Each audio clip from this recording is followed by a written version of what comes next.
The White House is undergoing construction under the orders of President Trump. We give you more details on the changes. U.S. oil prices have increased this morning. That and more at your Kent Stater Flashcast starts right now.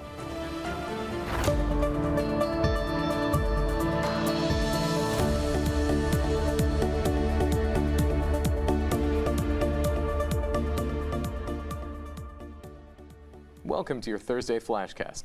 I'm Tyler Slosher. And I'm Joey Davis. Thank you for joining us today. We start off with some breaking news as the FBI has arrested both Miami Heat guard Terry Rozier and Portland Trailblazers head coach Chauncey Billups for alleged illegal gambling. Sources tell ESPN both were arrested this morning while the Department of Justice is just getting started with these arrests. The Eastern District of New York and FBI Director Kash Patel is currently holding a press conference announcing the arrests from the investigation on a wider scale. Coach Billups has specifically been charged in an illegal mafia-run poker operation, sources told ABC News. The majority of the White House East Wing has been demolished in order to make room for President Donald Trump's new $300 million ballroom.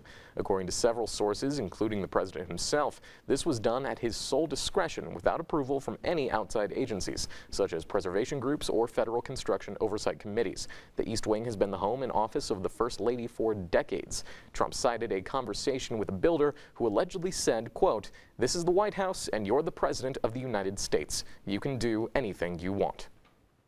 The East Wing demolition and ballroom construction was pitched on the basis of being funded by President Trump and multiple private donors rather than taxpayer dollars. We now know that these donors include Apple, Amazon, Lockheed Martin, Google, Meta, Microsoft, and a host of private individuals. The ICE facility in Portland, Oregon has been the center of ongoing protests for months. News media has been denied multiple requests to see inside the building until now. Local media was allowed to look inside, finding areas for running investigations, moving people through the immigration process, and processing those accused of immigration violations. However, there were some areas media was not allowed access to, and they were not permitted to publish footage of the interior.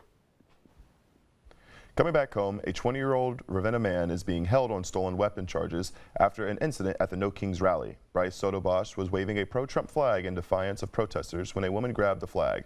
Sotobosch pushed her back and was tackled to the ground, causing a pistol to fall out of his waistband. The crowd gave the weapon to the police, and once they arrived, who later identified it as stolen, Sotobosch claims not to know where it came from. Keeping you informed and ahead of the storm, this is your KSTV weather. Good morning and welcome to your KSTV Weather Report. I'm Lucas Foote. Let's start you with your Ohio forecast. Up here in the Akron, Canton, Ohio area, low 40s at 44. Up in Toledo, you got 46. Down south, a little bit warmer. Cincinnati over here, we have 54. Next up, we have closer here around the area. Kent, as I said, 44. It's pretty much 44 around the entire area other than Sandusky, Cedar Point, and Mansfield, 43. Next up, we have today's forecast, 50 degrees and cloudy, wind coming from the west at 12 miles per hour, 79% humidity. Later in the day, you could see some light showers. Wear a coat in preparation for that. Get ready to walk in that. And tomorrow night, high school football, 50 degrees, and it's going to be very cold. So if you end up going to a high school football game, be prepared, get hand warmers, dress warm, and it's going to be a beautiful weekend Saturday for Kent State football versus Bowling Green here at Dick Stadium, and then 56 on Sunday. Go take a hike. Enjoy the fall. The leaves are changing. It's going to be a beautiful day. And then the rest of the week, 56, 54, 55. Rain Wednesday, Thursday, but you can worry about that in a few days. That's all the weather I have for you today. Enjoy the beautiful weekend and some Kent State football action. Thank you, Lucas. Electric car company Rivian has just announced an innovation in e-bike technology. Their new quad e-bike is designed to carry more people and more things, but still be usable in bike lanes, even featuring pedal assistance. Rivian leaders say that they're collaborating with Amazon to enhance their urban delivery options using the quad bike. Rivian hopes the quad can reduce city congestion and improve overall transportation. U.S. oil and gasoline prices jumped this morning after the U.S. placed sanctions on 2 Russian oil companies and nearly 3 dozen of their subsidiaries. This was done as part of their efforts to end the Ukraine war by putting added pressure on Russia, with Treasury Secretary Scott Bessent calling for an immediate ceasefire. Russia claimed the effort were, quote, entirely unproductive and will pose no particular problems. Rock star John Bovey John Bon Jovi is set to be back on stage in 2026. We give you the details of how he was able to return. Two Eastern Conference favorites battled last night to open up the season. Find out if Donovan Mitchell's 21-point third quarter was enough for the win next on the KSTV Sports Report. Bon Jovi is back. His first tour since April of 2022 is set to include 4 dates in New York City's Madison Square Garden next July. He's also set to swing by Europe for several performances, including one in London's Wembley Stadium. During the band's hiatus, Bon Jovi has had surgery to heal some vocal cord issues he had been contending with. He got to test them out during a private show this past June. Bon Jovi has sold over 120 million records worldwide and was inducted into the Rock and Roll Hall of Fame in 2018. Disney Plus is seeing an uprise in cancellations, doubling to 8% in September, while Hulu hit a whopping 10%. Some believe this is due to late-night host Jimmy Kimmel getting his show taken off the air by ABC last month. Many subscribers seemed upset over Kimmel's suspension following certain remarks said about the GOP's reaction to conservative activist Charlie Kirk's death. Nothing reveals exactly why streamers quit. This is your Kent Stater TV Sports Report.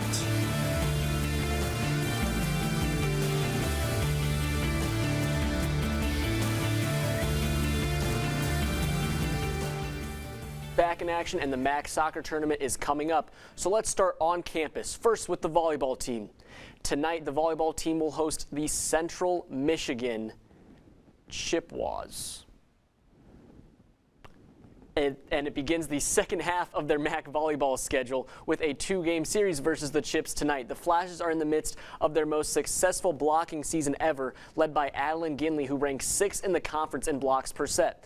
The Central Michigan Chippewas are coming into Kent on fire, having won 9 straight sets, so Kent State will have their hands full versus the Chips. Tonight at Dick Stadium, the Kent soccer team hosts Toledo for their final home regular season game of the year. Coming off a disappointing week with a tie versus Central Michigan and a loss to Western Michigan, the Flashes will look to rebound as they are a win away from clinching a MAC tournament spot. Talking with head coach Rob Marinaro yesterday, he's looking for everyone to step up tonight and improve their tempo. Kickoff will be at 7 p.m. Week 8 has arrived in the NFL as the Minnesota Vikings travel west to take on the LA Chargers. Both teams are coming off losses in Week 7 as the Vikings sit at an even 3-3 and the Chargers at 4-3. The Vikings are still down starting QB J.J. McCarthy, missing his 5th straight game. Looking for the game to come down to the Chargers' third downs as they rank 4th in the NFL in third down conversions, while the Chargers' defense ranks 2nd in third down defense. On to the NBA court. Knicks Cavs opening up the season. Jalen Brunson and Donovan Mitchell, 2 of the Eastern Conference favorites, starting off here in the first quarter. Mikal Bridges getting the and one. Evan Mobley fouling him. Count it for the bucket. Next up, Evan Mobley. He really kept the Cavs in this here in the second quarter. 22 points on the night, including 4 three-pointers, including this one here in the second quarter. Third quarter, it was Donovan Mitchell's Spida takeover. 21 points in the third, including his signature move, picking up the ball, walking it 10 to 12 feet in the paint, and then this three-pointer making the Knicks call a timeout. Mitchell finished with 31 points on the night, but the Knicks would finish off in the fourth. Karl Anthony Towns getting the and one. Larry Nance Jr. fouls him, and then Karl Anthony Towns again looking like Donovan Mitchell with that one. Knicks pull off the victory 119-111 as OG Anunoby with the dunk right here, leading the Knicks 24 points and 14 boards. Cavs return to action tomorrow at the Nets. The Knicks host the Celtics. The two teams will meet again on Christmas. The Cavs will not start 15-0 this season, but still they have one of the best teams in the Eastern Conference. For more KSTV Sports, tune back in tonight to the newscast at 6. For KSTV Sports, I'm Lucas Foote.